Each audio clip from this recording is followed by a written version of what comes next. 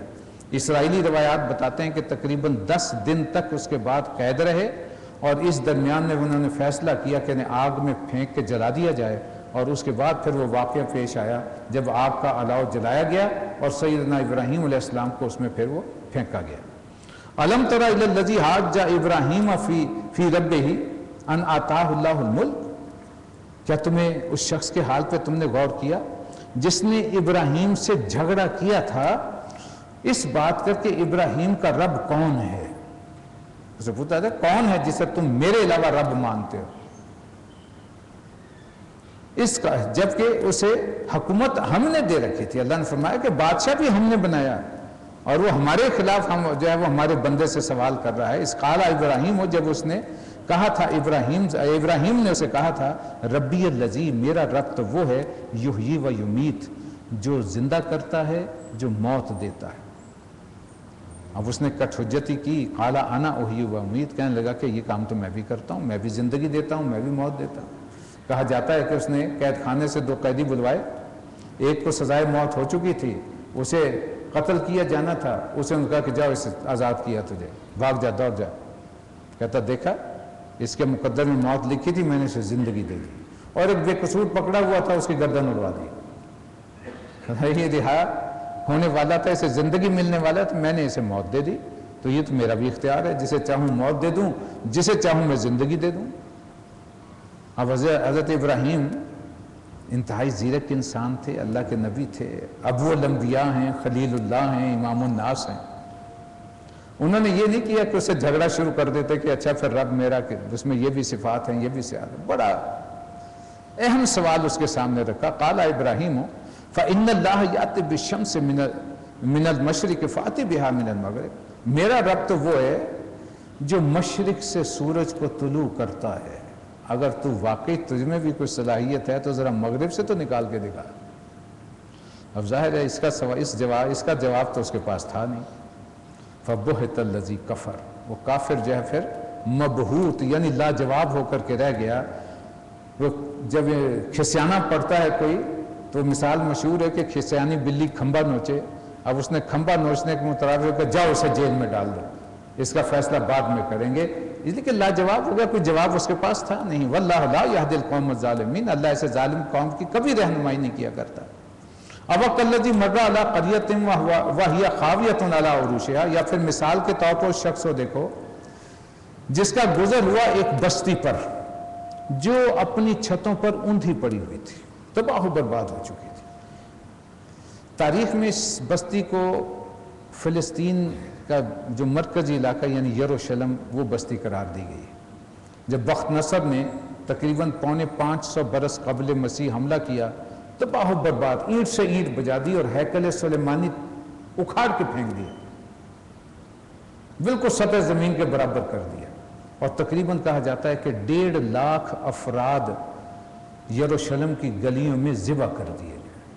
جو بھی قابل جنگ انسان موجود تھا وہ سب کے سب مات.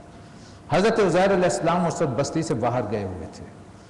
تقریباً 1.5 لاکھ افراد کو وہ گرفتار کر کے اپنے ساتھ بابل لے گیا.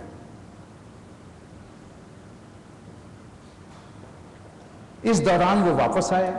جب آ کر کے بستی کا حال دیکھا، شہر کو دیکھا تو اتنا اجاڑ پڑا ہوا ہے. بے اختیار زبان سے نکلا کہ اللہ اب یہ بستی کیسے تو آباد کرے گا. اب اللہ نے وہ تجربہ کروا دیا، انہیں ایک ایسی نیند سلایا کہ 100 سال تک سوتے ہی رہے. اب چاہے فوت ہو گئے ہوں یا سو رہے ہوں، جو بھی ان کی کیفیت تھی. قال انا یحیی ھذہ اللہ بعد موتہا، یہ تھے وہ الفاظ جو آئے کہ یہ آبادی جو ہلاک ہو چکی ہے اسے اللہ کس طرح دوسری زندگی بخشے گا۔ فاماتہ اللہ، تو اللہ نے انہیں موت دے دی، 100 عام 100 سال کے لیے، ثم بعثہ، پھر اٹھا دیا۔ قال کم لبثت، اللہ نے پوچھا عزیر ذرا بتاؤ تو صحیح کتنے دن پڑے رہے؟ قال لبثت یوما او بعض یوم، انہوں نے کہا کہ اللہ لگتا ہے کہ شاید ایک دن یا ایک آدھ دن زیادہ، اتنا ہی سویا ہوں۔ انہیں تو ایسے محسوس ہو جیسے نیند سے جاگ کر کے بیٹھ گئے۔ قال بل لبثت 100 عام، اللہ نے کہا نہیں، تم 100 سال تک یہاں پڑے رہے ہو، 100 سال گزر چکے تمہیں اس حالت میں۔ فانظر الی طعامک و شرابک لم یتسنہ، ذرا اپنے کھانے اور پانی کی طرف ذرا غور کرو، دیکھو۔ اب وہ جب چلے ہوں گے، کچھ زیادہ راہ انسان ساتھ لیتا ہے تو ایک پوٹلی میں کھانا بھی بندھا ہوا تھا، پانی بھی ایک چھاگل رکھی ہوئی تھی، بالکل تر و تازہ، جیسے کھانا لے کر کے آئے تھے ویسے ہی تازہ، اور پانی بھی اسی طرح بالکل اس چھاگل میں موجود، فریش واٹر۔ پھر فرمایا ذرا وانظر الی حمارک، ذرا اپنے گدھے کو بھی دیکھو۔ وہ گدھا جو تھا وہ اس کا پنجر بھی بوسیدہ ہو چکا تھا، 100 سال میں گدھا مرنے کے بعد جو ہے وہ ہڈیاں بھی اس کی جو وہ خاک ہو چکی تھی، اس طرح بوسیدہ ہو چکی تھی۔ لنجعلک آیۃ للناس، یہ ہم نے اس لیے کیا ہے کہ ہم تمہیں بھی اور اسے بھی لوگوں کے لیے نشانی بنا دیں۔ اب ذرا سوچئے کہ لوگ تو یہ سمجھ رہے ہوں گے 100 سال ہو گئے، عزیر نہ جانے کہاں چلے گئے، وہ بھی شاید اس حملے میں مارے گئے ہوں، لوگ تو یہ سمجھ رہے ہوں گے نا، 1 صدی بہت بڑا عرصہ ہوتی ہے۔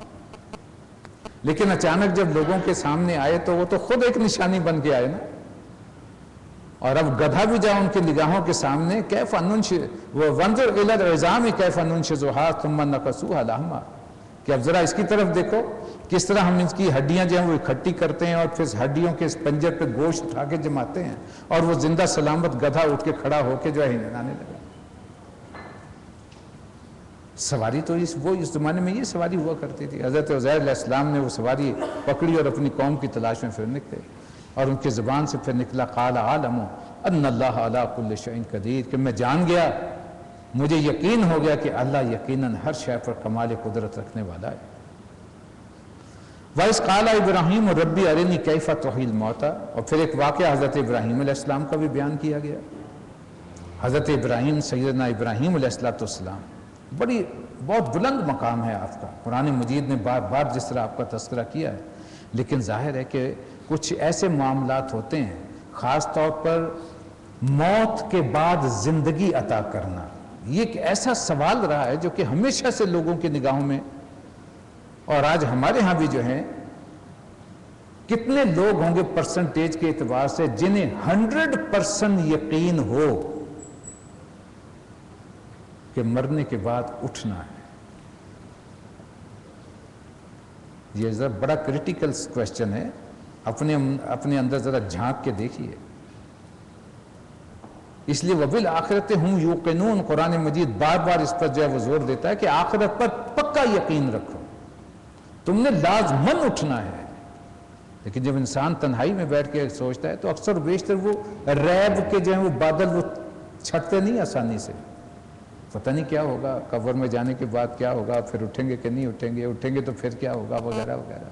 لیکن یہ یقین رکھنا چاہیے، اللہ نے بار بار اس پر زور دیا کہ اٹھنا ہے، اور انبیاء اور رسول جو ہیں وہ چاہ رہے ہیں کہ ہمارے سامنے کوئی ایسا نقشہ آئے کہ جس سے پکا یقین ہو جائے کہ واقعی اس طریقے سے زندگی ملے گی۔ یہی معاملہ حضرت ابراہیم علیہ السلام کا، اللہ سے درخواست کر رہے ہیں کہ اللہ میرے مالک مجھے ذرا یہ دکھا تو صحیح، تو مردوں کو زندہ کیسے کرے گا؟ قال ولم تؤمن، اب اللہ کی طرف سے بڑا چپتا ہوا سوال آیا کہ کیا مانتے نہیں، ایمان نہیں ہے اس بات پر؟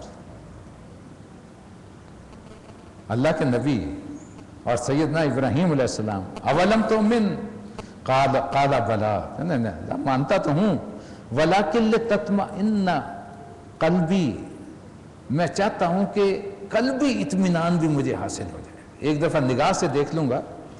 اور ظاہر ہے کہ یہ عین الیقین کا معاملہ اور حق الیقین کا معاملہ بڑا اہم ہوتا ہے۔